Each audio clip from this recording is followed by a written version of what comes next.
Bismillahirrahmanirrahim. Assalamualaikum warahmatullahi wabarakatuh. Alhamdulillah wassalatu wassalamu ala Rasulillah wala haula wala quwata illa billah. Rabbi syrah li sadri wa yassir li amri wahlul 'uqdatam min lisani yafqahu qawli. Bapak Ibu yang dirahmati oleh Allah Subhanahu wa taala, sambil menunggu yang lain karena memang sekarang subuhnya sudah mulai mundur, sehingga mungkin masih banyak saudara-saudara kita yang dalam perjalanan. Ibu-ibu biasanya yang lebih rapat ya, jadi mohon untuk ngisi di depan terlebih dahulu. Dulu kami di pondok pesantren itu Bu, itu bapak-bapak, dulu kami kalau di pondok paling senang kalau duduk itu dekat kiainya. Biasanya yang sering duduk dekat dengan kiainya itu yang jadi biasanya. Itu dulu. Ya, itu dulu. Bapak Ibu yang dirahmati oleh Allah, suatu ketika Rasulullah Shallallahu Alaihi Wasallam ini di perang Khandaq. Perang Khandaq itu perang Ahzab, perang Parit. Itu di dalam Al-Quran ada surat Al-Ahzab. Ada perang Khandaq. Berhari-hari Rasulullah Shallallahu Alaihi Wasallam beserta para sahabat, kurang lebih jumlahnya 1000, gali parit. Lokasinya sekarang Bapak Ibu kalau yang pernah umrah atau haji, biasanya kita kalau di Madinah ada tur itu kemana? Pertama ke Masjid Quba. Habis ke Masjid Quba kemana? Pasar Kurma. Habis Pasar Kurma ke Gunung Uhud. Habis Gunung Uhud lewati ke Masjid Qiblataini. Nah, nanti dari Masjid Qiblataini itu maju dikit, nanti di situ ada Masjid Putih, itulah dulu Al-Ahzab. Di situ, nggak jauh-jauh. Nah, ketika sedang menggali dan sedang lelah-lelahnya, Rasulullah itu menyampaikan sesuatu yang nggak biasanya. Beliau sedang memukul batu, itu Rasulullah mengatakan Persia akan ditaklukkan. Lagi lelah-lelahnya memberikan harapan. Capek, 3 hari 3 malam nggak makan nasi, coba bayang, nggak makan kurma, cuma minum air. Persia akan ditaklukkan. Begitu mukul lagi kata beliau, Romawi akan ditaklukkan. Itu Masya Allah memberikan harapan kepada para sahabat bahwasanya Islam itu memang akan menjadi agama akhir zaman. Terlebih lagi Rasulullah SAW mengatakan, wallahi demi Allah, la yablughanna hadzal din, agama ini akan sampai, akan tembus ma balaghal lailu wan nahar, selama di situ ada siang dan malam. Selama daerah itu ada siang dan malam, Islam pasti akan nyampe. Bi izzati azizin au bi dhillati dzalilin. Baik dengan kemuliaan orang yang mulia, ya dengan kebaikan-kebaikan, atau dengan keburukannya, dengan keburukan orang buruk. Maka perhatikan Bapak Ibu, Islam itu kalau dizalimi justru malah bangkit. Betul ya? Islam itu kalau ditekan justru malah bangkit. Maka sabda Rasulullah Sallallahu Alaihi Wasallam ini betul-betul bisa kita rasakan di zaman sekarang. Dan alhamdulillah dengan berbagai macam cara, dengan berbagai macam media, dengan berbagai macam jalan yang ditempuh, orang banyak yang tertarik dengan Islam. Dan tidak terlebih itu adalah saudara-saudara kita yang ada di Eropa. Dan alhamdulillah pagi ini kita kedatangan tamu jauh, walaupun jauh tapi dekat, dekat tapi jauh. Bapak Profesor Dr. Warsito, beliau sekarang beliau tugasnya di Prancis. Ya, beliau sebagai pimpinan di bagian atase, bagian pendidikan kebudayaan kedutaan Prancis. Beliau alhamdulillah ada waktu cuti atau libur kurang lebih 2 pekan. Beliau pulang ke Indonesia. Beliau sebelumnya di Unila, Dekan Fakultas Unila, dan juga beliau adalah Ketua Yayasan Darul Fatah. Sebelum Ustadz Ari adalah Pak Profesor Warsito. Insya Allah ibu-ibu, bapak-bapak enggak asing, ya, tapi sudah lama hampir setahun kita tidak bertemu dengan beliau di sini. Insya Allah pagi ini kita manfaatkan karena besok beliau harus ke Semarang. Kemudian habis dari Semarang beliau akan silaturahmi atau menjenguk atau berbakti kepada ibu. Beliau masih punya ibu dan alhamdulillah dengan kesibukan yang luar biasa beliau itu menyempatkan, dan itu kelebihan beliau. Ibunya itu menjadi tanda kutip Tuhan yang kedua, dan seharusnya begitu. Apapun itu untuk ibu, karena keberhasilan anak itu adalah keberhasilan ibu. Habis itu beliau kemudian nanti ke Semarang, kemudian ke Jakarta. Habis dari ke Jakarta beliau nggak ke sini, langsung ke ke Perancis untuk melanjutkan tugas beliau. Maka tidak banyak panjang lebar, saya persilakan kepada Prof. Warsito untuk menyampaikan oleh-oleh beliau di pertemuan pada pagi ini. Tafadhal masykurah, silakan.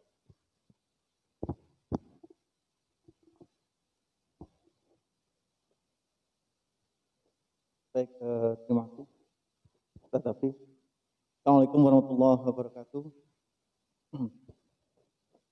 Alhamdulillahirabbil alamin. Asyhadu an la ilaha illallah wa la syarika lah wa asyhadu anna Muhammadan abduhu wa rasuluh.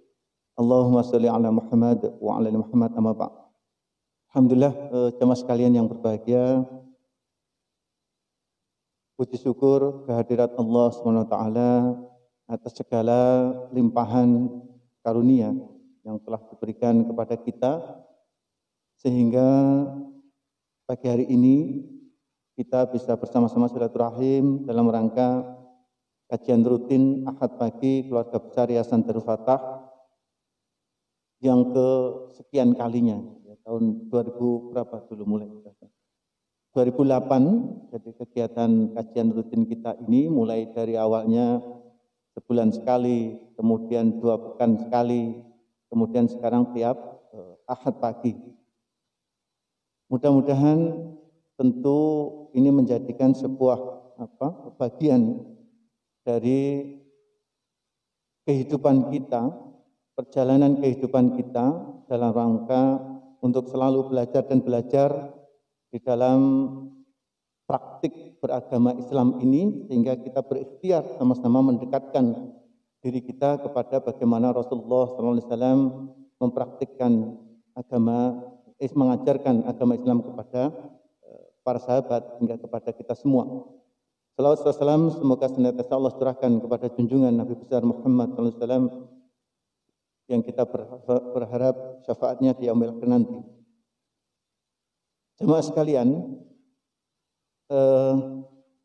saya pada kesempatan pagi hari ini akan menyampaikan materi ringan, ya, materi ringan. Jadi sebuah cerita, barangkali lebih banyak nanti cerita atau mungkin pertanyaan dari Bapak Ibu sekalian, bahwa bagaimana kehidupan masyarakat Muslim di Eropa atau secara khusus tentunya di Perancis yang keseharian saya berinteraksi dengan mereka dalam praktik Islam. Tentu kita bicara agak ringan-ringan saja, sebuah harapan kebahagiaan sebagaimana disampaikan di mukadimah tadi oleh Ustaz Hafi, bahwa memang Islam tumbuh dan berkembang di Eropa itu memang secara fakta dan secara data memang iya seperti itu.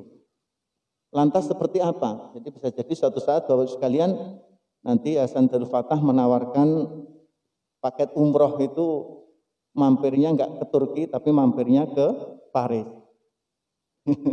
Ya, mau enggak Ibu-ibu sekalian? Waduh, mau semua Ustaz. Jadi kalau ziarah umroh ini yang mendapatkan pahala lebih kan hanya di 3 tempat. Jadi di Masjidil Aqsa atau di Madinah, tambahan dari umroh maksud saya. Jadi kalau Bapak Ibu ke Turki, sejatinya kan juga tidak ada tanda kutip istilahnya dari sisi fadilah, itu kan tidak diperintahkan. Nah, maka artinya kalau tadi umroh DF itu mampir ke Paris kan tidak apa-apa. Gitu. Jadi nanti pikniknya di masjid-masjid di Prancis gitu ya. Jadi biar tahu seperti apa kehidupan umat muslim di Prancis khususnya. Bapak sekalian, jadi saya akan menyampaikan bagaimana kehidupan muslim di Prancis khususnya atau mungkin nanti juga di Eropa secara umum kita akan lihat. Jadi Bapak sekalian, kalau melihat foto ini sudah tahu ya Bu ya. Foto ini Bapak Ibu sudah tahu foto ini? Jadi saya sering jalan-jalan di bawah itu Bu. Jadi, itu kira-kira ya dari arah metro itu ke timur sedikit lah, gitu ya kira-kira. Jadi itu namanya Tour Eiffel. Jadi Menara Eiffel itu dibangun di tahun 1789. Jadi sebenarnya itu adalah tertinggi, bangunan tertinggi di kota Paris. Jadi ada sebuah peraturan nggak boleh melebihi ini kalau membangun bangunan. Dan itu kelihatannya kecil, tapi itu ada lift, ada liftnya itu Bapak sekalian. Jadi kita benar-benar bisa naik. Jadi kalau yang bawah kakinya itu ada 4 lift, tapi yang ke atas vertikalnya itu 1 lift. Iya. Jadi tegak betul gitu ke lantai paling atas. Iya, insya Allah kayak Tower Zam-Zam ya Bapak sekalian. Jadi betul, nah itu. Dan kalau naik itu biayanya sekitar 70 euro. Satuannya euro Bapak sekalian. Euro berarti untuk mudanya dikalikan 20 gitu ya, 20.000. Kita di masjid ngomong angka kan nggak apa-apa ini. Nah itu Bapak sekalian. Jadi ini foto ini saya ambil kurang lebih 3 minggu lalu ketika kami bersepeda dari apartemen kami untuk jalan-jalan karena memang saat ini sama dengan di Indonesia. Jadi suasana juga COVID. Jadi sengaja saya ambil seperti ini. Inilah keadaan kota Paris yang sepi sekali saat ini. Sepi sekali karena memang ada wabah pandemi COVID yang sama seperti saat ini kita alami di Indonesia dan grafiknya juga lagi istilahnya. Jadi kalau dulu sempat turun, naik lagi lah saat ini kondisi seperti ini persis di Indonesia. Jadi kebetulan hanya selisih bulan atau mungkin minggu gitu ya. Prancis lebih duluan baru Indonesia. Nah, demikian juga saat ini. Ini juga agak sedikit mengalami grafik naik di sana. Nah, tentu sehingga mengakibatkan kota Paris itu saat ini ya hanya untuk penduduk Paris dan orang asing yang memiliki izin di sana. Jadi untuk turis itu masih sangat sepi sekali. Nah ini, kalau ini kira-kira apa ini Bu? Di mana ini? Nah, kalau yang ini tadi langsung hafal, gitu kan? Kalau ini di Mekah, di samping Masjidil Haram. Ya, ini sekarang jadi perpustakaan. Yang ini adalah tempat kelahiran Rasulullah Sallallahu Alaihi Wasallam. Jadi kalau ini hafal juga ya Bapak sekalian. Ya ini hafal ini. Baik, saya sedikit memberikan pengantar supaya nanti masuk kepada permasalahan Bapak sekalian, bahwa kita melatar belakangi kenapa Islam juga sampai dengan di Eropa. Ini supaya ketahui bahwa kita sadari bersama bahwa Rasulullah diutus ini adalah merupakan sebagai rahmat bagi seluruh manusia. Maka jamaah sekalian yang berbahagia, artinya ini benar-benar kita pahami bahwa Islam ini universal. Jadi kalau justru ada pendapat Islam itu kolot, Islam itu tradisional, ini adalah salah, dan kita sebagai Muslim juga harus tanda kutip berikhtiar untuk mengurangi persepsi-persepsi yang salah tersebut.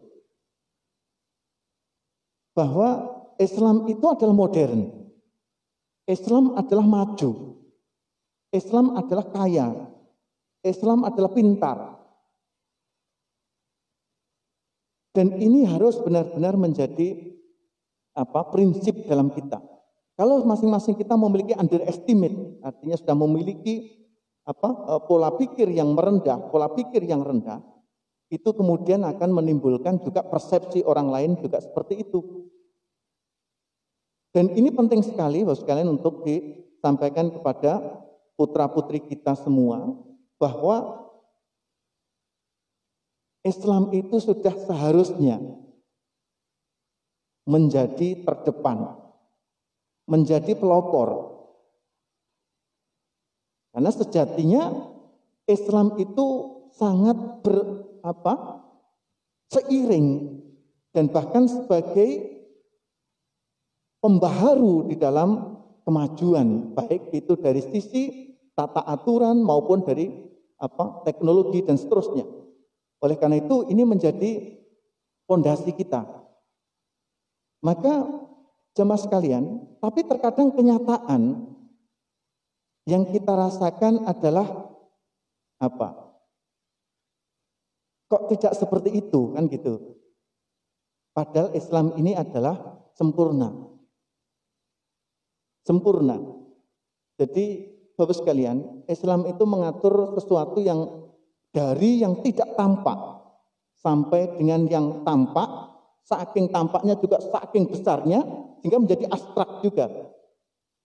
Jadi dimensinya itu dari dimensi ruang, dari yang tidak tampak, kemudian tampak dan sangat makro, sehingga juga menjadi gaib lagi. Dari dimensi waktu, mulai dari sebelum masa yang kita alami sampai dengan masa yang akan datang, yang semuanya dari yang juga gaib ke gaib lagi. Maka sangat kompleks, artinya sangat lengkap bagaimana Islam ini memberikan kepada kita semua dari yang kecil sampai dengan yang sangat besar. Mengatur dari yang sangat sepele sampai dengan yang sangat makro. Maka jemaah sekalian yang berbahagia, tentu ini yang harus benar-benar kita pahami. Jadi benar-benar mengatur dari hal yang sangat sepele. Ya, kita semua diajari bagaimana misalkan di kamar kecil dan seterusnya. Kemudian sampai dengan bagaimana pemerintahan, kehidupan pemerintahan. Ini juga semuanya dalam kaidah ajaran Islam. Maka tidak ada dikotomi di dalam Islam ini. Ya, pemisahan bahwa Islam adalah hanya religius ibadah, tidak.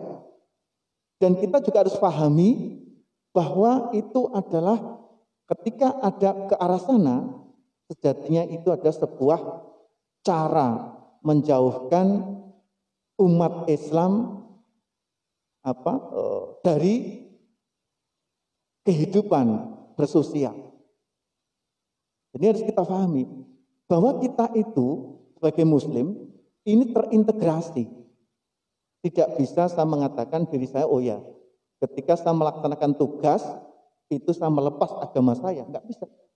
Maka terintegrasi. Maka jemaah sekalian yang berbahagia, kalau ada pemikiran-pemikiran yang dikotomi, memisahkan nantinya, justru ini yang harus kemudian menjadikan kepekaan kepada kita semua. Karena Islam adalah agama yang sudah sempurna. Dan juga bahwa Islam adalah agama yang diridhoi Allah SWT. Dan tentu ini menjadi latar belakang kita sehingga nanti sampai kepada bagaimana Islam di Eropa. Lantas seperti apa kok Islam ini menjadi negatif persepsinya? Pertama, kita sadari ini memang karena media dan kepentingan. Jadi nanti mungkin juga muncul pertanyaan-pertanyaan dengan beberapa hal yang kejadian belakangan terkait dengan demo-demo. Mungkin di antara Bapak Ibu ada yang ikut demo anti Prancis, demo kemarin boykot gitu. Sementara saya hidup di sana, sama aja Bapak Ibu kemarin mendemo saya gitu. Jadi kalau ada yang Bapak Ibu yang ikut gitu. Jadi itu karena media dan kepentingan. Kemudian kebencian, karena memang mereka juga belum tahu dan juga tidak mau tahu tentang Islam. Maka ini yang menyebabkan persepsi umum negatif terhadap Islam. Kemudian juga ini yang fakta yang kami lihat terkadang itu terjadi karena memang melihat Islam itu hanya dari perilaku orang Islam yang salah. Karena manusiawi, umat Islam tidak sempurna, sehingga ada yang perilakunya negatif, dan ini yang kemudian menjadi diingat, nah, Islam adalah seperti itu. Nah inilah yang kemudian menyebabkan persepsi itu negatif. Kemudian tentu mereka belum mendapatkan hidayah dari Allah Subhanahu wa Ta'ala. Dan tentu ini yang kemudian melatar belakangi kenapa Islam itu terkadang dilihat negatif oleh sebagian golongan umat beragama yang lain. Dan ini nanti supaya benar-benar menjadi pemahaman kita, itu pun tidak hanya lokal atau Indonesia, tapi juga secara global. Sehingga nanti muncul kenapa ketika ada fenomena sedikit disentuh saja terhadap Islam ini, maka terjadi gerakan yang kemudian anti-Islam atau Islamofobia dan seterusnya. Ini supaya melatar belakangi itu. Nah, kemudian langkah kita apa? Tentu langkah yang utama adalah memperkuat diri dengan iman, ilmu Islam, dan bangga sebagai seorang Muslim. Nah ini semua kita, mari kita bangga sebagai seorang Muslim. Dan tidak takut menunjukkan identitas sebagai seorang Muslim. Bukan sebagai provokasi, ya. Ingat, bukan provokasi kita aktif, tapi secara personal, secara individu, kita juga harus bangga dan menunjukkan bahwa kita seorang Muslim. Apa itu misalkan? Ya, cara bagaimana kita bersosial, berinteraksi, ini harus menunjukkan sebagai etika seorang Muslim. Saya berkali-kali, barangkali pada kesempatan kajian-kajian sebelum dulu, waktu yang sebelumnya, sederhana. Keluarga besar Yayasan Nur Fatah tentu tidak ada yang sampai membuang sampah di mobil itu dari lewat jendela. Sederhana sekali, saya sering pernah menyinggung itu. Kalau ada keluar dari pengajian masjid kita gini buang sampah dari jendela mobil, nah seperti itu maksud saya. Bahwa citra-citra seperti itu yang kemudian menyebabkan Islam itu negatif. Kemudian harus juga hadir di event umum, jangan apatis. Terhadap Islam ini juga jangan apatis. Artinya mereka-mereka yang memiliki posisi ini juga harus menunjukkan bahwa dia sebagai seorang Muslim.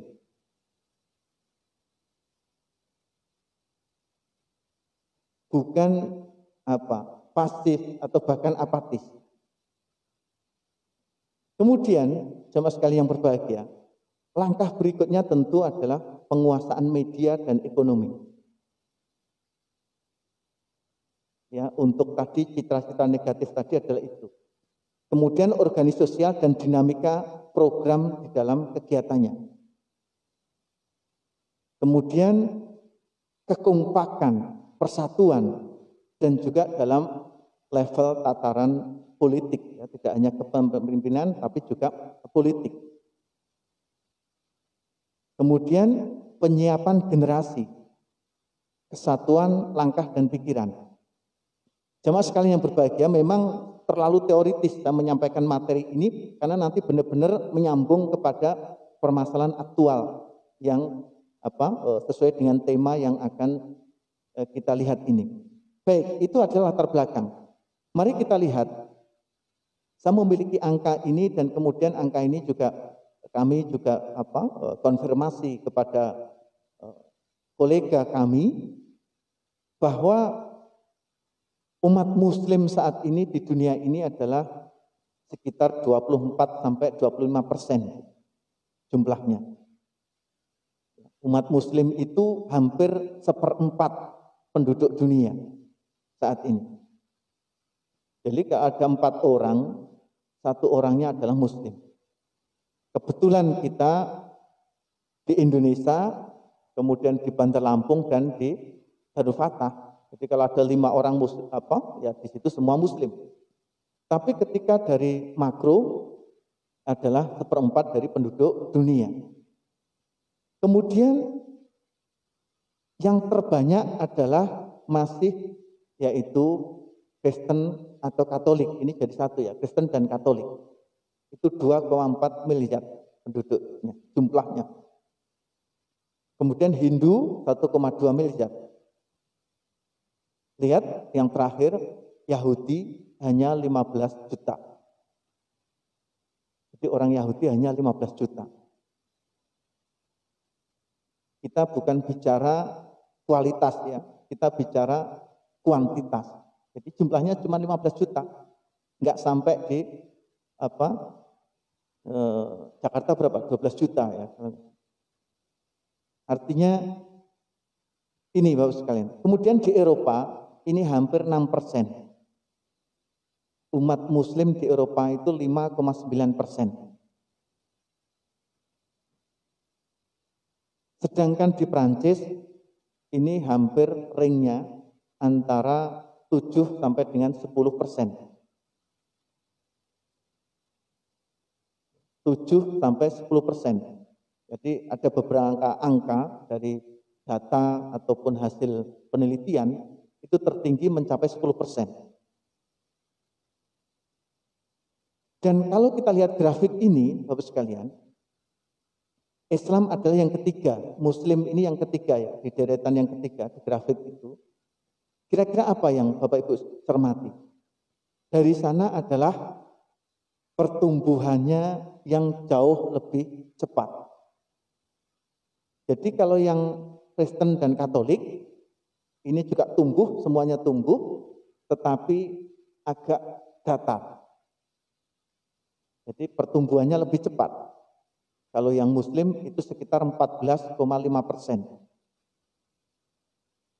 Sedangkan yang Katolik dan Kristen, Protestan maksudnya, ini adalah sekitar 7%.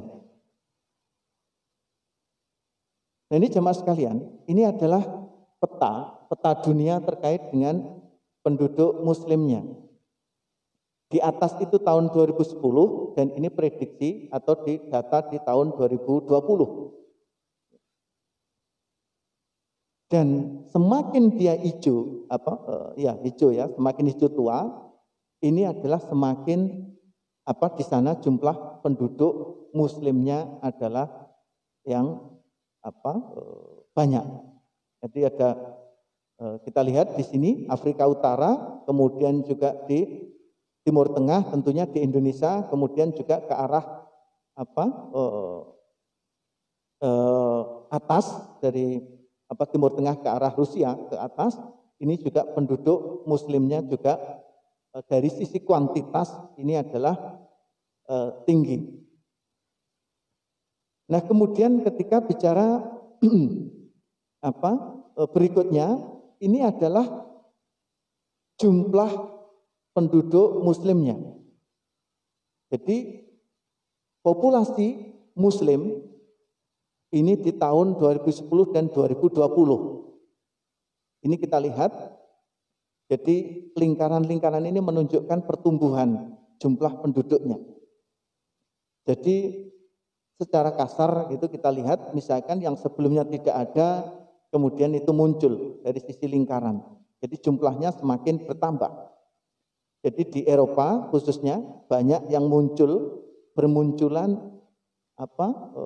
jumlahnya yang signifikan. Kemudian di Amerika juga demikian. Di kita, di negara kita hampir stabil dan bahkan cenderung tanda kutip gitu ya, tetap ya. Gitu. Makanya Bapak Ibu ini penyumbang tetap atau penyumbang bertambah? Ini harus ditanyakan ini ya. Kalau Ustadz Hafi ini penyumbang meningkat. Karena anaknya banyak kan Bu ya. Kalau yang ibu-ibu anaknya cuma 2, lah ini penyumbang bahkan turun. Gitu ya. Harus ditambah. Nah itu Bapak sekalian, mari kita lihat berikutnya adalah ini jumlah penduduknya. Jadi ini menarik sekali Bapak sekalian. Jadi angka-angka merah ini yang jumlah penduduknya itu berkurang. Jadi kenapa suatu negara kok jumlah penduduknya kurang? Karena yang memang satu tidak berkeluarga sehingga tidak ada anak. Sedangkan yang tua semakin tua dan meninggal sehingga enggak bertambah. Maka kalau kita lihat di sini yang warna-warna hijau ini adalah yang pertumbuhan penduduknya masih tumbuh. Kita lihat di sini adalah Prancis itu saat ini 67 juta, kemudian Spanyol 46 juta, Inggris 65 juta, kemudian Belanda 17 juta. Jadi Belanda itu jumlahnya cuma 17 juta Bapak sekali. Kok dulu bisa jajah kita gitu ya. Cuma sedikit sekali. Nah, sedangkan yang merah ini adalah yang memang bahkan negatif pertumbuhannya. Ya. Nah, ini yang kemudian membuat kita memahami konteks ini sehingga pertumbuhan jumlah ini seiring juga dengan nanti pertumbuhan umat Islamnya di sana. Sejatinya siapa penyumbang warna-warna hijau ini nanti akan kelihatan. Nah, kemudian ini adalah persentase umat muslim di Eropa. Kita lihat di sini Prancis ini 8,8% umat muslimnya. Kemudian UK ini adalah 6,3%. Swedia 8,1%. Bulgaria 11,1%. Nah, ini jemaah sekalian yang berbahagia. Ini akan memberikan pemahaman kepada kita bahwa jumlah populasi ini umat muslim di Eropa ini secara umum ini kemudian mengalami kenaikan. Sehingga menjadi isu atau menjadi pembicaraan bahwa Islam ini menjadi sesuatu yang penting harus diperhatikan. Penting harus diperhatikan dalam konteks apakah ini mau tanda kutip direpresi, ditekan, atau kemudian malah ini harus diambil simpatisnya. Simpatinya, artinya dibuat bagaimana supaya suka gitu ya. Karena apa? Ini yang dilatar belakangi, kemudian melatar belakangi para mereka yang memiliki posisi politik, kepentingan politik. Maka sudah harus diperhitungkan. Ini yang kemudian juga melatar belakangi fenomena-fenomena yang terjadi belakangan yang kita ikuti bersama. Nah, jemaah sekalian yang berbahagia, tentu tadi juga sudah saya sampaikan, pertumbuhannya adalah 14,7, sedangkan yang lain itu sekitar 7%. Dan kemudian yang menjadi permasalahan yang penting adalah bahwa kita bicaranya juga harus bicara kualitas. Kualitas harus di sini baik kualitas secara individu dalam arti praktek beribadahnya, juga kualitas bagaimana yang bersangkutan dalam kehidupannya, dalam kesehariannya. Ini juga harus menjadi perhatian. Kemudian Bapak sekalian, secara khusus bagaimana Islam di Perancis. Mari kita lihat. Masuknya Muslim atau Islam di Perancis ini dalam sejarah kalau kita lihat bersama, ini adalah sejak zaman bagaimana Andalusia di daerah Spanyol ini kemudian dikuasai oleh Islam. Kemudian nyampe ke Perancis bagian selatan dan bagian tengah. Itu di tahun 92 Hijriah. Kemudian versi kedua adalah masuk di tahun 1960-an melalui Melalui proses tenaga kerja yang direkrut, yang didatangkan ke Prancis yang berasal dari Afrika Utara. Inilah asal sekarang ini penduduk Muslim di Prancis. Dan di sini ada saat ini mulai keturunan kedua dan keturunan ketiga. Jadi yang keturunan ketiga sudah remaja, keturunan keduanya adalah sudah usia antara 40 sampai dengan 55 tahun. Sedangkan para orang tuanya ini sudah usia 70 sampai dengan 80-an. Dan ini kenapa menjadi penting ketika bicara kajian sosiologisnya, itu membawa dampak bagaimana bahwa yang generasi kedua, generasi ketiga, ini adalah umat Muslim di Prancis yang lahir dan besar di Prancis dengan kehidupan gaya Prancis yang kemudian ini benar-benar menghadirkan bagaimana Islam hidup di Prancis. Mungkin agak abstrak dibayangkan bahwa kalau kita di sini di Lampung ini kan ya lahir besar di lingkungan Muslim. Kalau mereka itu adalah lahir dan besar di lingkungan yang mayoritas non-Muslim. Kehidupannya adalah kehidupan yang memang tidak ada kosakata agama. Tentu pola pikir yang ada pada generasi ini adalah bagaimana kemudian Islam itu hadir di lingkungan seperti itu sehingga dia langsung sekaligus mempraktekkan dalam kehidupan kesehariannya. Sehingga sudah terjadi bagaimana strategi atau istilahnya praktek-praktek kehidupan sosial beragama yang memang menjadi bagian kesehariannya. Kemudian juga banyak asosiasi-asosiasi Muslim. Ini masjid pertama yang dibangun itu 1926. Kemudian ada juga asosiasi umat Muslim di Prancis. Jadi nanti kita lihat lebih detail. Nah, sedangkan siapa sekarang 8-10% Muslim di Prancis ini? Yang pertama adalah para mu'alaf. Mu'alaf di Prancis itu jumlahnya antara 100 sampai 200 ribu.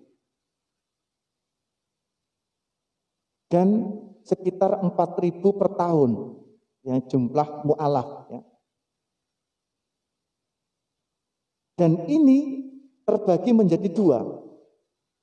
Saya agak sedikit ada yang pakai bahasa Prancis di sini, saya kira enggak masalah.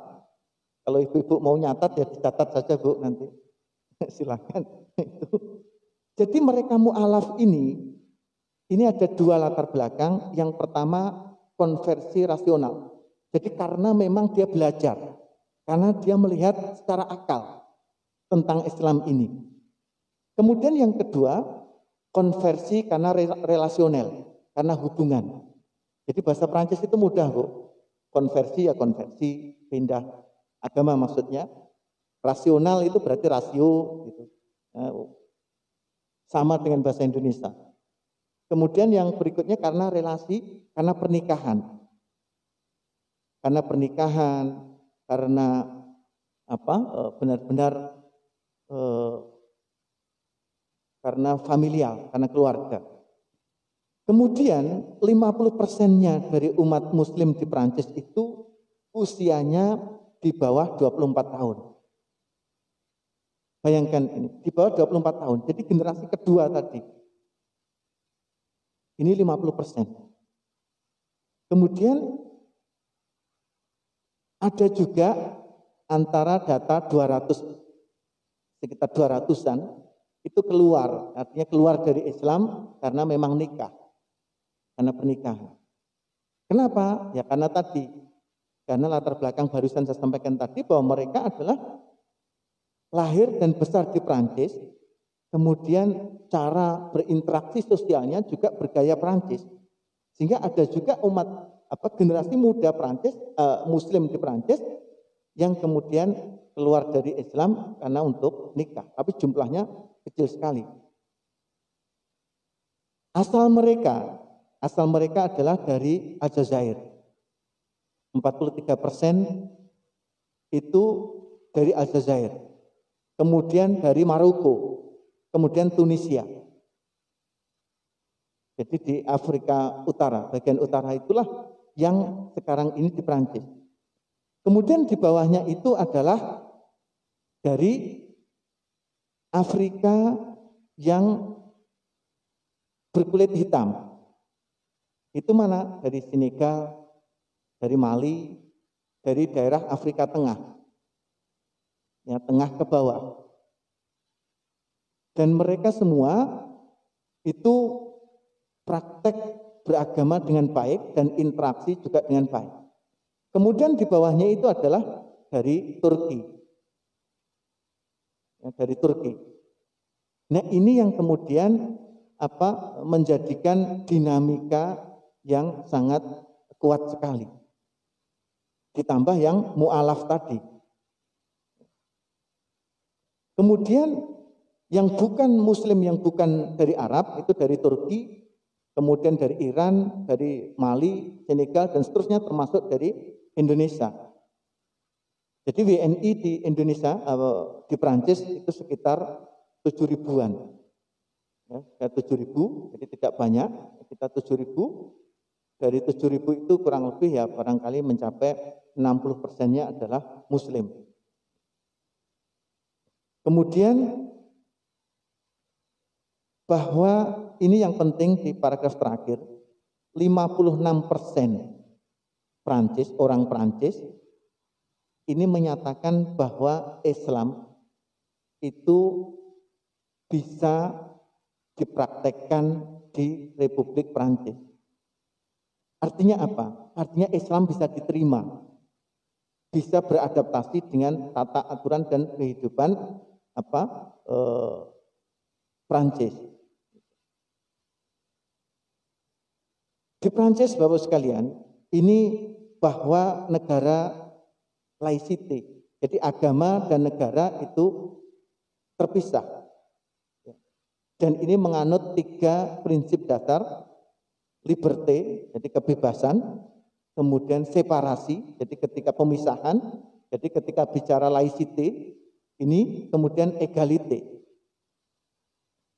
Jadi semua di hadapan hukum, terlepas dari kepercayaan dan keyakinan, mereka akan mendapatkan pelayanan yang sama, hak dan kewajiban yang sama. Ini yang menjadi penguat ketika Islam itu tumbuh, itu dilindungi dengan peraturan atau dengan dasar laicity ini. Maka ini yang menjadikan kuat bahwa institusi publik dan organisasi keagamaan ini terpisah. Jadi negara tidak mengakui atau tidak membiayai agama apapun. Jadi prinsipnya seperti itu. Nah, kemudian di Prancis pun juga terjadi banyak budaya atau yang tumbuh di sana. Latar belakangnya adalah budaya daerah. Jadi meskipun tidak sama persis dengan Indonesia, di sana juga ada daerah-daerah yang memiliki keunikan. Meskipun Prancis itu luasnya sepertiganya Indonesia tidak ada, ya, kecil sekali. Terus kemudian juga karena profesi, kemudian karena orang asing, dan karena keturunan dari orang imigran. Kemudian adanya para orang asing di Prancis. Jadi Bapak sekalian, sebelum masa COVID ini, di Prancis itu orang asingnya itu turis, ya maksud saya turis, itu 80 juta. Jadi turisnya itu 80 juta. Sedangkan orang Prancis jumlahnya cuma 67 juta. Sehingga ini menyebabkan budaya baru juga. Apa budaya barunya? Misalkan orang-orang Indonesia datang ke sana, nyebrang, yang nggak ngelihat lampu merah, pokoknya nyebrang gitu aja. Nah ini itu menimbulkan diversitas budaya. Jadi di sana sudah ada dialek. Kalau kita nggak ngikuti aturan, dia bilang wajar dong, kita ini turis. Jadi kalau ada turis di Indonesia nggak ngikuti aturan, ya Bapak Ibu jangan tersinggung. Dia pura-puranya nggak ngerti aturan. Jadi itu. Nah ini yang kemudian melatar belakangi budaya-budaya yang tumbuh dan berbeda di Perancis. Ini adalah uraian grafiknya. Ini yang penting Bapak sekalian. Indonesia ini adalah agama dan pemerintahan, ini adalah terjadi hubungan. Bahwa kita beragama di Indonesia, praktek beragama dan beragama, itu dilindungi oleh undang-undang, dilindungi oleh konstitusi. Bahwa kita dalam praktek beribadah itu benar-benar dilindungi undang-undang. Dan ini berbeda dengan Prancis. Prancis itu terpisah antara agama dan pemerintah. Negara sekuler, terpisah. Maka dari sini sudah jelas mindset kita berpikir bahwa yang memang ketika bicara kehidupan beragama itu adalah individu. Individu. Nah ini yang melatar belakangi Bapak sekalian, yang kemarin kita demo bersama. Ya tanda kutip ya, saya nggak ikut demo ya, Bapak Ibu yang demo. Itu adalah bahwa ada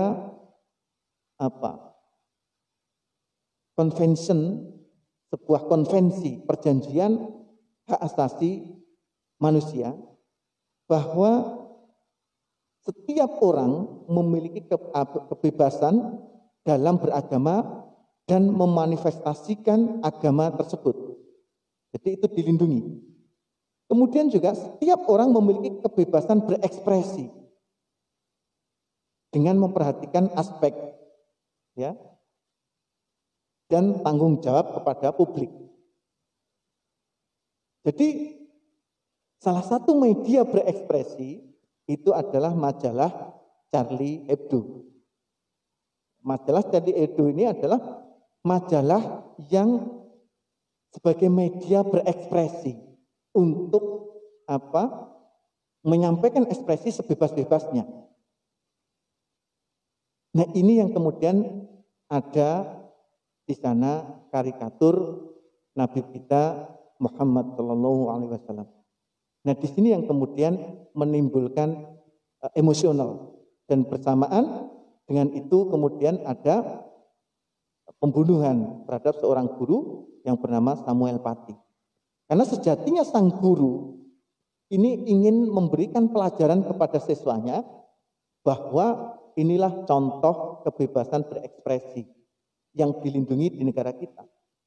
Sehingga membawa buku itu, ini contohnya, siapapun bisa diejek gitu, intinya gitu. Dan itu tidak hanya Islam yang diejek, tapi juga umat yang lain. Yahudi, kemudian bahkan presiden-presidennya, dan juga yang lain. Jadi benar-benar kebebasan berekspresi. Sehingga ingin seorang guru tadi, itu ingin disampaikan pada muridnya, bahwa kita itu negara seperti ini. Jadi itu sebenarnya latar belakangnya. Sehingga Ketika kemudian mungkin di sekolah lain juga banyak barangkali, tapi tidak sampai kemudian ada kejadian-kejadian yang berurutan di belakangnya. Sehingga ketika sang guru ini mengajarkan itu kepada siswanya, adalah kemudian nyampe ke media dan seterusnya kemudian beredar di media sosial. Sehingga ada pemuda yang merasa jengkel kemudian membunuh si guru tersebut. Dan bersamaan dengan itu kurang lebihnya dengan adanya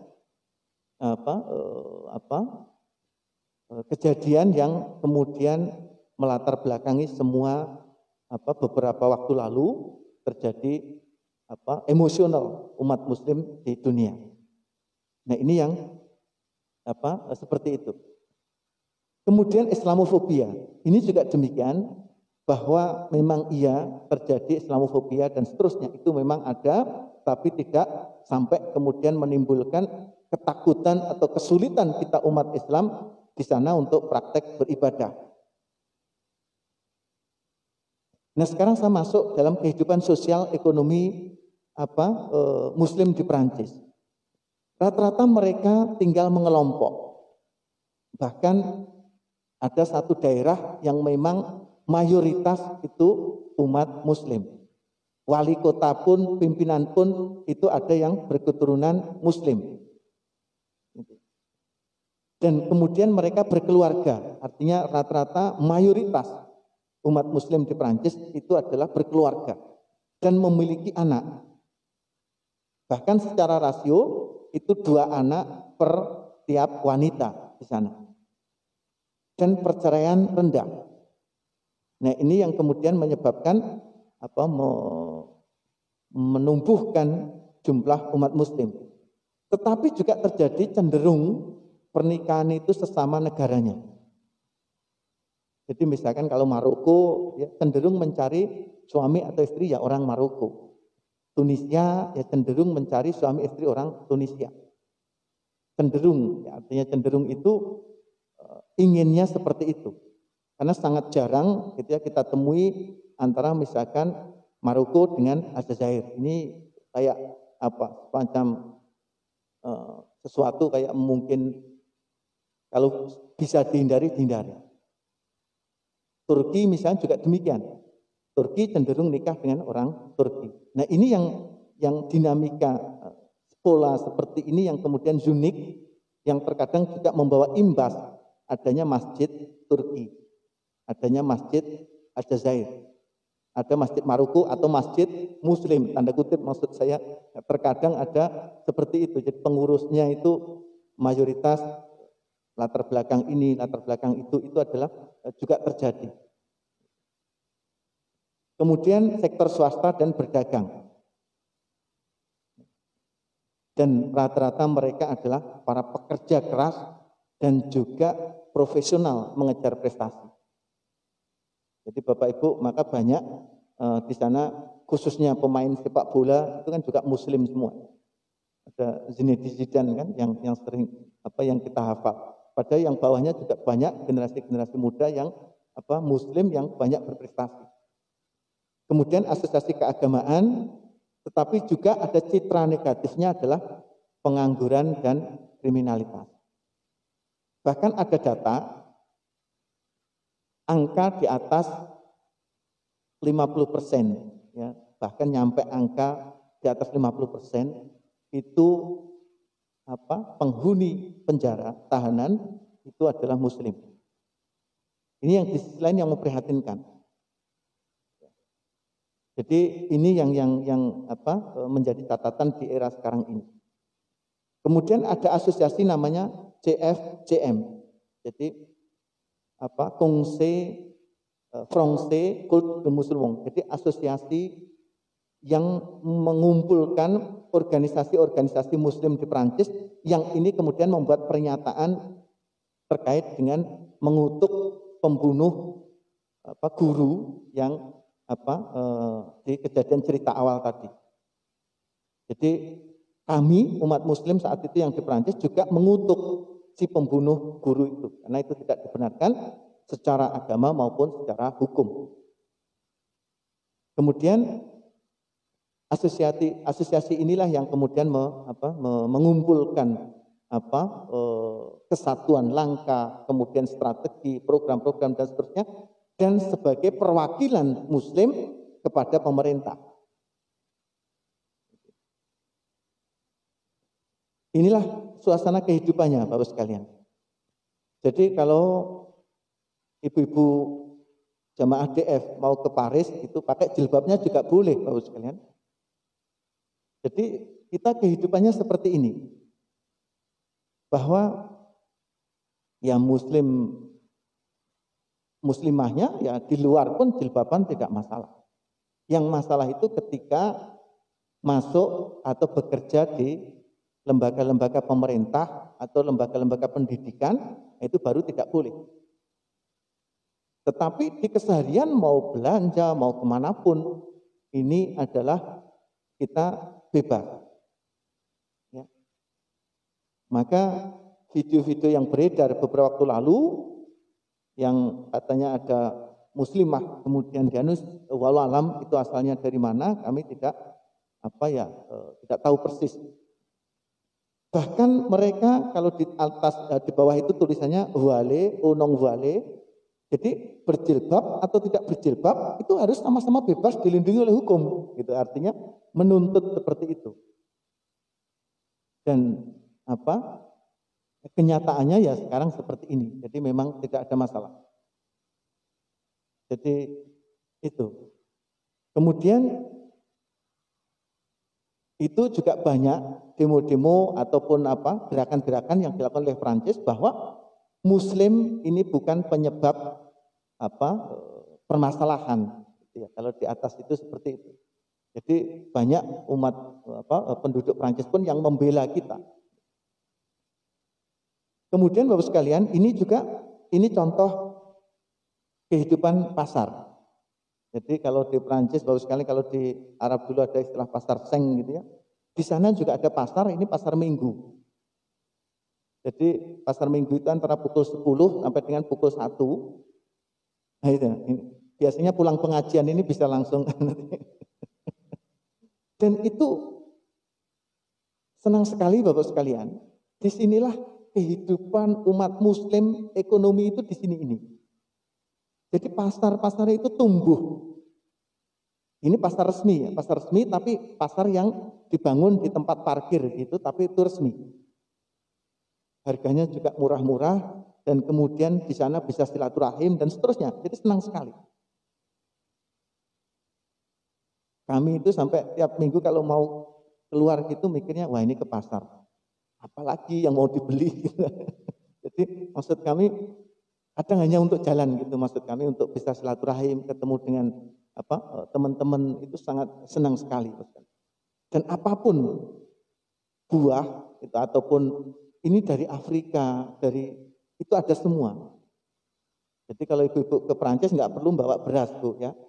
Lain dengan kalau naik haji sampai bawa beras itu. Itu kalau di Perancis nggak perlu bawa beras, ada beras semua. Buah-buah juga lengkap Bapak sekalian, ada semua. Gitu. Jadi ini saya kira ini memang saya sengaja sedang menyusun buku Bapak sekalian ya. Menyusun buku, maka materi yang saya sampaikan banyak juga penjelasan-penjelasan teori ataupun kajian yang sebenarnya mungkin terlalu teoritis pada Bapak sekalian. Sebenarnya siapa atau kualitas apa para generasi Muslim di sana, ini ada semua saya lagi lakukan. Kemudian kehidupan beragama Muslim di Prancis. Kalau tadi kehidupan bersosial, sekarang beribadah di masjid. Jadi beribadah di masjid ini ya berjalan seperti biasa. Ya seperti kita di sini dan seterusnya. Tetapi memang bedanya masjid di sana memang hanya dibuka 30 menit sebelum waktu sholat dan 30 menit setelah waktu sholat. Jadi semua kalau kita ini ya orang di Bandar Lampung ini, Bapak Ibu kalau keluar kan nggak perlu bawa tahu jadwal sholat, nggak perlu lah, karena nanti lewat dikit zuhur dengar azan. Kalau di sana ya kita harus benar-benar menggunakan alat komunikasi. HP kita ini benar-benar sebagai penunjuk waktu sholat. Dan harus kita cek lokasinya. Kenapa? Ini yang uniknya Bapak sekalian. Ada beberapa tempat masjid maksud saya. Itu selisih waktunya itu bisa 30 menit. Mungkin kalau di Indonesia heboh. Nah, masjid sini baru 30 menit, selisihnya 30 menit mungkin kita heboh. Di sana itu biasa. Maka ketika ngecek perjalanan keluar kota harus cek betul ini di daerah tersebut pukul berapa sholat. Karena banyak menggunakan dasar aplikasi program yang berbeda-beda. Kemudian sholat Jumat misalkan Bapak sekalian, sholat Jumat itu bisa 2-3 kali kloter. Jadi kalau di Darul Fatah barangkali sering kosong gitu ya, nggak sampai penuh gitu. Kalau di sana sampai antri. Jadi saya jujur saja baru sekali ngalami antri sholat Jumat. Sebelumnya belum pernah gitu ya, artinya tidak berkesempatan seperti itu, datang bisa tepat waktu dan seterusnya. Jadi sambil contoh Bapak sekalian, misalkan ini sholat Jumat masjid kita di sini, ini yang antri itu bisa sampai depan perempatan Unila, depan sana itu antri. Tertib itu 2 baris ini, antri. Ketika nanti masjid sudah penuh, sudah tutup, lainnya tetap antri. Saat itu karena kami ada ini yang sekitar 2 minggu lalu barangkali, belum pulang ke sini, saya mengalami sama anak saya antri jalan, persis kurang 5 orang ternyata penuh. Jadi saya antri nunggu khotbah selesai, sholat selesai, baru kami masuk kloter kedua. Saya kira sudah habis. Begitu kami keluar, ternyata masih ada kloter ketiga yang panjang juga. Walah, mungkin saat itu jadi 4 kloter atau apa. Dan itu biasa. Itu contohnya Bapak sekalian, bagaimana kehidupan kalau orang berpikir, sholat aja nunggu antri berjam-jam. Kalau kebetulan di ujung bisa jadi hampir 1 jam nunggu antrinya. Jadi waktu sholatnya persis masuk mulai sampai menjelang asar. Itu selalu ada sholat Jumat. Kemudian tentu ada hikmah yang lain juga. Saya termasuk yang paling kurang setuju kalau masjid di Indonesia itu dikunci gitu ya. Masjid itu ya 24 jam. Kalau tidak ya harus ada penjaganya yang siap untuk diketuk pintunya. Ya kebetulan ini di Perancis memang seperti itu, 30 menit sebelum waktu sholat, 30 menit setelah selesai sholat. Kalau di Indonesia ya janganlah. Ya. Biarlah ada orang yang mohon maaf, sekali lagi saya, kalau ternyata orang itu mampir hanya ke toiletnya, bagi saya itu enggak apa-apa. Masjid memang untuk kepentingan untuk melayani, jangan kemudian diejek, mampir masjid hanya untuk berhenti toilet, oh jangan. Ya masjid DF ini ya harus terbuka.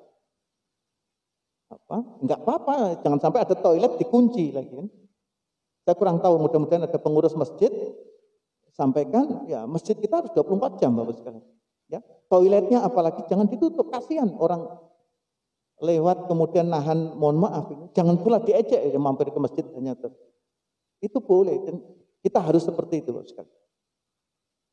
Ya, jangan kemudian sama seperti di sana yang itu. Kemudian masjid ada hampir di seluruh kota-kota di Perancis. Jadi mudah sekali Bapak sekalian kalau ke sana cari masjid itu dekat. Ada ya dekatnya dalam arti sini mungkin ke ya perjalanan jalan kaki 10 menit misalkan. Itu selalu kita ketemu masjid. Dan juga tentunya tempat ibadah lain. Itu juga ada. Kemudian sekolah. Sekolah itu ada sekolah swasta yang tanpa perjanjian dengan pemerintah. Artinya swasta murni. Disinilah ada pelajaran agama. Kalau di sekolah lain tidak ada pelajaran agama. Tapi sekolah swasta yang murni tanpa perjanjian dengan pemerintah, khususnya yang sekolah muslim, itu ada pelajaran agamanya dan bahkan seperti pondok pesantren. Jadi jangan heran di Perancis itu juga ada pondok pesantren. Yang melahirkan imam-imam di masjid itu juga lulusan pondok pesantren. yang ada di Prancis sendiri.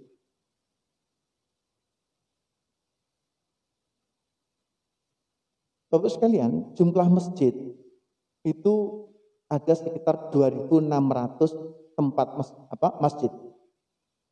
2.600. Artinya banyak sekali. Ada masjid yang luasnya sampai dengan 1 hektar tanahnya. Kemudian bangunannya sampai dengan 2.700 meter persegi. Jadi di daerah kami, itu di dekat kami tinggal, ini sedang bangun masjid 5 lantai, Bapak sekalian. Jadi masjid betulan. Jadi kadang dulu saya berpikir masjid DF ini sudah megah. Gitu. Di sana ternyata di Prancis, artinya yang Muslim sedang tumbuh ini benar-benar masjid yang kualitasnya luar biasa. Bagus-bagus sekali memang bangunannya. Nah ini yang mendorong sebenarnya kita itu sangat senang sekali melihat semua. Jadi ini daftar-daftar masjid Bapak sekalian itu banyak sekali dan semuanya lengkap terdata, hampir sekitar tadi 2.600-an masjid. Nah ini contoh-contoh masjid. Jadi ada masjid kami tempat sholat saya dan anak saya yang kalau ke masjid itu dekat rumah, jadi masih belum permanen, tetapi sangat layak untuk sholat 5 waktu di sana. Ini contoh-contoh bangunan masjid, Bapak sekalian. Jadi benar-benar berupa masjid yang itu megah sekali dengan norm, tata aturan bangunan sesuai dengan bangunan Eropa. Jadi mungkin nggak nyangka kita melihat ini masjid ini ada di Prancis. Ini bukan ada di negara Afrika atau Timur Tengah. Ini benar-benar di Prancis seperti ini. Jadi toiletnya kanan kiri pintu masuknya terpisah itu luar biasa. Benar-benar kita pun kalah secara kualitas norma di dalam arsitek bangunannya. Jadi benar-benar dan imamnya juga sangat kualitasnya bagus-bagus semua karena mereka memang memiliki standar. Tapi benar-benar terpisah. Kalau imam ya imam seperti itu. Jadi ada organisasi yang mengelola. Jadi ini. Kalau ini tahu nggak Bapak sekalian ini di mana ini? Ini saya hanya ingin membandingkan aja dari masjid sebelumnya seperti ini dan masjid ini. Ini masjid yang ibu-ibu sekalian yang bangun, ini Bapak Ibu sekalian yang bangun. Masih ingat foto ini, foto masjid kita yang lama ini? Ya itu, Bapak sekalian.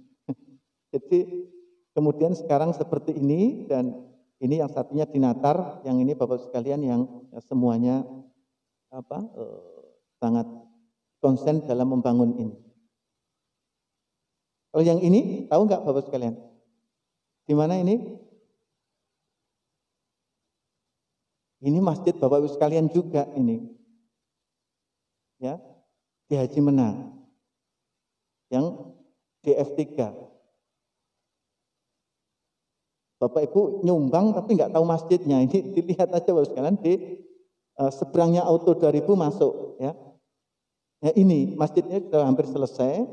Tentu nanti Bapak Ibu sekalian yang harus memakmurkannya. Ya. Ini adalah masjid kita. Kemudian sesi terakhir saya ingin bicara sekolah Islam. Ini sekolah Islam, nanti kayak pondok pesantren swasta, kayak kita ini SMA Quran ataupun SMP Quran di sana.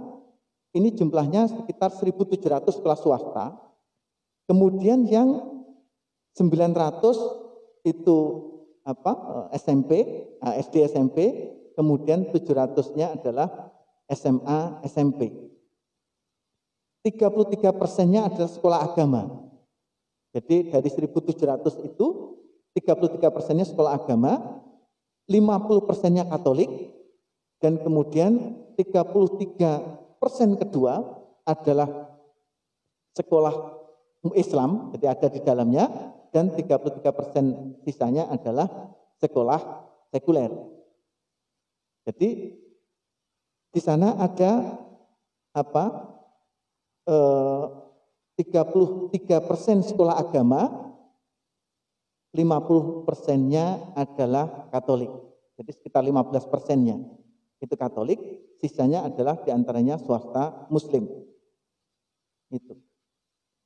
Kemudian disinilah yang saya katakan tadi bahwa sekolah-sekolah Islam di sana itu rata-rata menggunakan konsep di luar kontrak dengan pemerintah tanpa perjanjian, sehingga juga berjilbab, bisa berjilbab siswa-siswanya melaksanakan sholat dan seterusnya, persis seperti sekolah kita di sini. Ini contoh-contoh bangunan-bangunan sekolah. Jadi benar-benar sudah menjadi institusi pendidikan yang memang seperti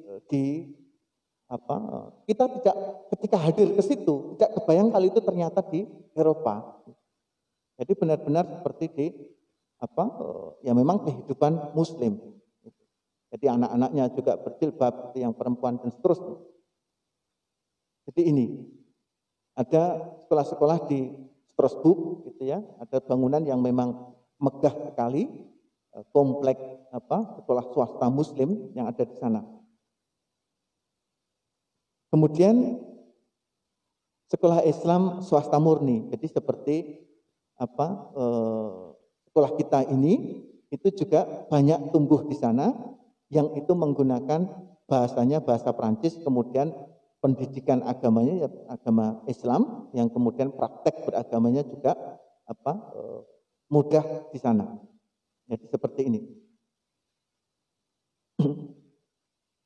Nah, kira-kira sama dengan inilah yang kita punyai bersama Bapak sekalian. Saya kira itu Bapak sekalian sebagai pengantar, mudah-mudahan ini memberikan pemahaman kepada kita semua bahwa kita bersyukur Islam semakin tumbuh baik secara kuantitas maupun kualitas, dan mudah-mudahan ini semua bagian dari penyemangat kita di sini di Indonesia untuk selalu mempraktekkan agama kita ini dengan keistiqomahan. Tentu kita berlomba sejatinya dengan umat Muslim yang terkadang minoritas, masih minoritas secara kuantitas, kita berlomba dengan mereka sehingga ini menjadi pemicu motivasi bagi kita semua. Saya kira itu Bapak sekalian yang dapat saya sampaikan, dan mudah-mudahan bisa menjadi pelajaran kita semua. Demikian, kalau ada yang ingin disampaikan atau mungkin ditanyakan, dipersilahkan pada Bapak sekalian. Silahkan, monggo Pak. Ya.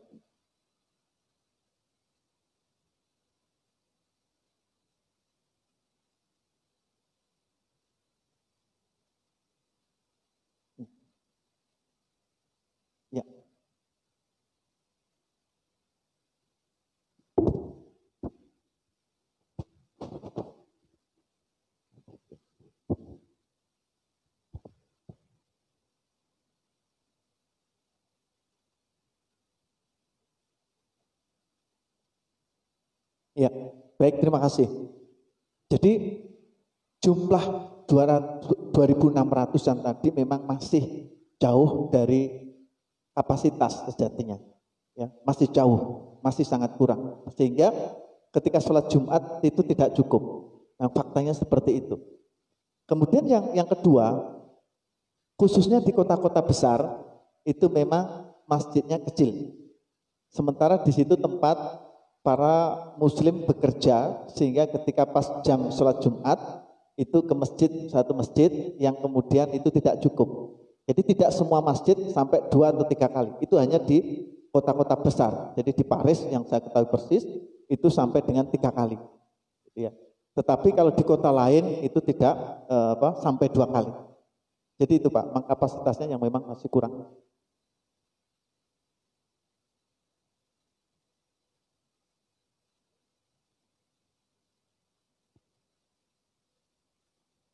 Assalamualaikum warahmatullahi wabarakatuh.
Salam.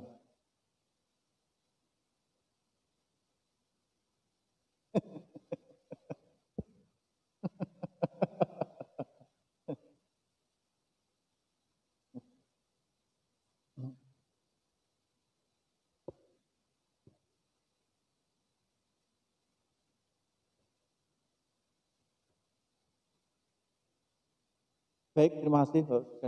Pertanyaannya berat semua ini, Bu. Yang pertama, bagaimana bisa kita tetap istiqomah? Tentu jawaban saya yang pertama ini ada tetap berkat tentunya doa Bapak Ibu sekalian. Jadi ketika kami menjelang berangkat, kami juga mohon doa Bapak Ibu sekalian. Dan alhamdulillah memang berat, ya memang berat. Karena apa? Karena memang bagaimana juga budaya itu sangat berbeda kehidupannya. Jadi sambil contoh misalkan kalau rapat-rapat dan seterusnya tentu tidak ada hubungan dengan waktu sholat. Ya. Kemudian ketika acara-acara juga demikian, standing party misalkan seperti itu, hal yang kita akhirnya memaksa minum dengan berdiri misalkan, sederhana-sederhana itu yang kemudian kalau kita memang memegang dari hal-hal yang kecil itu kita pegang, ternyata itu juga menjadi bagian penguat untuk hal-hal yang sangat prinsip di dalam praktek beragama. Itu kira-kira itu intinya Bapak sekalian. Bagaimana kita bisa kuat istiqomah? Itu dengan cara memegang hal-hal juga yang kecil yang kita anggap sepele. Kalau kita tahu minum, ya harusnya duduk dan seterusnya. Itu kita pegang. Maka kadang saya ini agak nakal juga, bohong-bohongan juga gini memegang ada minuman. Padahal kalau diperhatikan nggak pernah saya minum. Ini mohon maaf saya harusnya nggak bercerita. Ini contoh nyata maksud saya. Yang kami lakukan seperti itu, sehingga itu akan dikuatkan di dalam hal-hal yang lain, itu akan insya Allah menjadi penguat kita. Tapi kalau kita sudah menyepelekan, oh ini karena standing party, kita jangan, itu makanya Bapak Ibu, kalau punya hajat, ini di Lampung ini, ya siapkan kursinya sejumlah undangan, gitu ya. Akhirnya jangan sampai kita juga penyebab orang melakukan sesuatu yang kemudian kita kena, gitu. Itu sederhana tetapi terkadang kita abai terhadap hal-hal seperti itu yang nanti takutnya apa? Itu hal yang biasa akhirnya kelihatan kita dilihat aneh. Kenapa? Karena kita juga nggak membiasakan hal yang memang harusnya gitu loh. Itu kemudian yang kedua cara istiqomah yang lain kita bersyukur Bu ya. Jadi Bapak Ibu saat ini adalah musim dingin di Perancis. Jadi kalau pukul 7 subuh itu 7.24. Jadi pukul 7.24, jadi saya kalau puasa Senin Kemis itu sahur pukul 7 itu masih sahur. Terus kemudian maghrib itu pukul 5 kurang seperempat. Jadi itu sudah maghrib. Itu seperti itu udaranya ya cuaca itu suhu antara 2 sampai dengan 7 derajat. Ya. Jadi kalau sholat itu pakai jaket tebel gitu jadi itu senang sekali, tapi itu kebahagiaannya gitu. Nanti kebalikannya kalau musim kering, musim kemarau, musim panas, itu bulan Juni, Juli, Agustus. Ya, 3 bulan itu maghribnya hingga pukul 22 lebih gitu ya. Maghribnya, subuhnya pukul 4 pagi. Ya gitu. Jadi itu waktu puasa biasanya, jadi periode puasa ini. Itu sebagai contoh Bapak sekalian, tetapi senang sekali cara istiqomahnya tadi, memang kita memiliki ilmu tentunya, untuk istiqomah itu harus juga dasari ilmu, sehingga tidak memberatkan kita. Kalau kita sudah tahu perjalanan, kita itu. Kemudian yang tidak kalah penting Bapak sekalian untuk bisa istiqomah di minoritas itu adalah memiliki komunitas. Kita selalu terjalin silaturahim dengan saudara-saudara kita yang muslim. Jadi berlingkungan dengan orang-orang muslim. Itu penting sekali. Maka keluarga Yayasan Darul Fatah ini juga demikian, tentunya mengambil hikmah bahwa ya kita harus selalu terjalin komunikasi. Itu kira-kira itu cara anunya, dan kemudian tentu kita juga selalu untuk berdoa untuk selalu dikuatkan untuk bisa istiqomah dan praktek baik di sana. Adapun dari sisi sosial tidak mengalami kesulitan. Ya tadi sebagaimana contoh-contoh yang saya berikan, bahkan kita mencari makanan halal pun itu mudah sekali. Jadi ya seperti itu. Jadi istiqomah kita misalkan kita dapat undangan makan misalkan. Ya saya selalu, bahkan kolega-kolega saya sudah tahu ini Pak Warto paling belum dipesankan aja belum saya ngomong sudah dipesenin ikan, misalnya seperti itu. Nah, ini adalah bagaimana kita berikhtiar untuk menjaga keistiqomahan tadi seperti itu. Jadi kalau memang tahu itu halal, restoran halal ya sudah. Itu. Bahkan sekretaris saya itu selalu saya sampaikan, dia sudah tahu, sekretaris saya sudah kasih tahu bahwa ini gitu. Bahkan menjadi bagian dari ya semi protokol gitu, mereka sudah tahu. Nah, itu. Kemudian yang kedua adalah kaitan dengan pendidikan. Pendidikan yang di luar kontrak tadi, yang pendidikan swasta di luar kontrak, itu tetap standarnya ada standar pemerintah, sehingga kelulusannya pun itu juga diakui oleh pemerintah. Yang di luar perjanjian itu maknanya adalah satu, tetap biasanya hanya ada standar mata pelajaran yang itu wajib diikuti. Misalkan apa? Bahasa, kemudian bela negara, kemudian yang ketiga ini terkait dengan sejarah. Nah ini wajib, tapi selepas itu adalah bebas, diatur oleh lembaga tersebut, kemudian sehingga kelulusannya pun itu juga bisa digunakan untuk melanjutkan studi di tempat-tempat lain. Dan semuanya memiliki standar yang sama. Jadi sekolah-sekolah yang ada di foto ini lulusannya juga bisa melanjutkan ke sana dan ke lembaga lain, kampus-kampus dan seterusnya, dengan catatan juga mengikuti prosedur dan tata cara yang ditetapkan. Jadi insya Allah semuanya sesuai dengan standar dan peraturan yang ada. Saya kira itu, Ibu. Terima kasih. Assalamualaikum. Baik, terima kasih Pak. Jadi data yang kami sajikan atau yang tadi ada itu adalah data untuk mayoritas merepresentasi dari yang Sunni. Adapun yang Syiah sangat sedikit sekali, dan walau alam saya tidak mendapatkan informasi yang jauh lebih detail terkait dengan itu. Tetapi mayoritas Muslim di Prancis ataupun di Eropa itu adalah dari Sunni, dan sehingga tata cara atau yang disampaikan tadi yang terkait dengan Syiah seperti itu kami tidak mendapatkan informasi, atau mungkin karena memang sangat minim sekali. Karena tentu perlu diketahui bagi generasi kedua ketiga tadi umat Muslim di Prancis ini adalah memiliki pola pikir dan pengetahuan itu yang kuat sekali, sehingga dia akan mencari referensi yang benar terhadap Islam ini. Itu kelebihannya. Jadi mereka memiliki pola pikir yang tidak mudah, sekali lagi tidak mudah untuk menerima, dan dia selalu akan mencari referensi